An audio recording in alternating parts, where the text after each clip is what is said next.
Zoom à présent sur l'avancement de la mise en place de l'une des nouveautés de la loi de finances 2021, liée d'ailleurs au processus de généralisation de l'AMO. Il s'agit de la mise en place de la CPU, la contribution professionnelle unique. On en parle ce soir avec Abdeltef Komat, doyen de la faculté des sciences juridiques, économiques et sociales à l'université Hassan II de Casablanca. Bonsoir professeur, merci d'être avec nous. Bonsoir.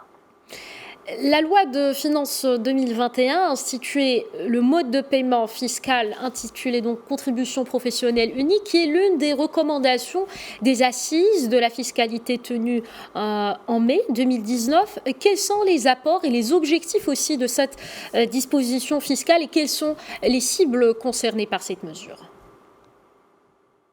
Effectivement, comme vous l'avez dit, c'est une en fait, recommandation des assises sur la fiscalité. Également, c'est une revendication des commerçants eux-mêmes, parce qu'ils sont concernés essentiellement les petits commerçants et les artisans, par en fait cette mesure, cette disposition fiscale qui consiste en fait à regrouper les impôts qui sont payés par les petits commerçants, à savoir l'impôt sur le revenu, la taxe professionnelle et les taxes pour les services communaux, en un seul impôt qui est la contribution professionnelle unique.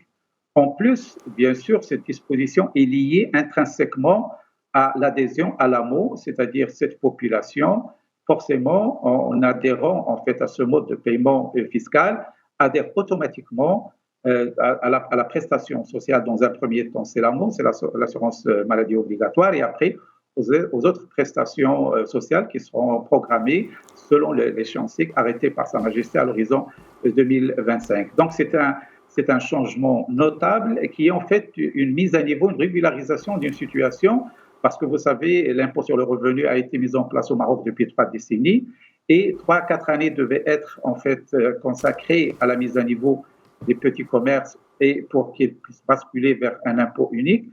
Ça a pris du temps, mais aujourd'hui, je crois, le temps est venu pour ce passage, d'autant plus que ça coïncide avec des réformes structurelles, notamment la réforme fiscale, mais également la mise en place de la couverture sociale.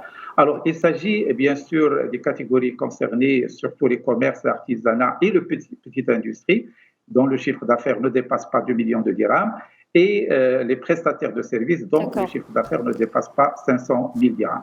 D'accord. La CPU est par ailleurs considérée comme l'un des vecteurs qui permettront d'intégrer des centaines de milliers de professionnels dont le programme de l'assurance maladie obligatoire. Pouvez-vous nous expliquer le lien entre la CPU et l'AMO ?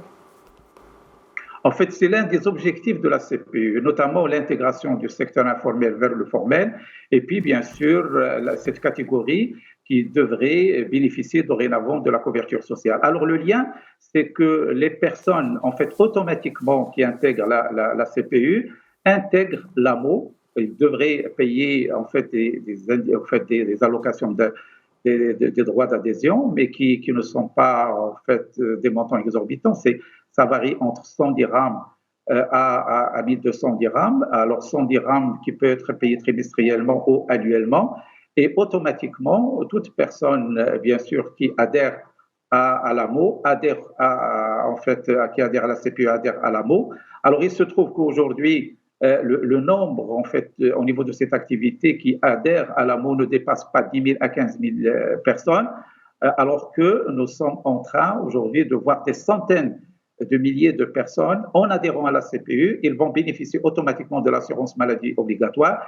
Et ça, c'est un des objectifs qui est en fait arrêté à cette procédure et qui cadre avec la politique générale qui devrait voir 22 millions de personnes bénéficier de l'AMO à l'horizon 2021-2022.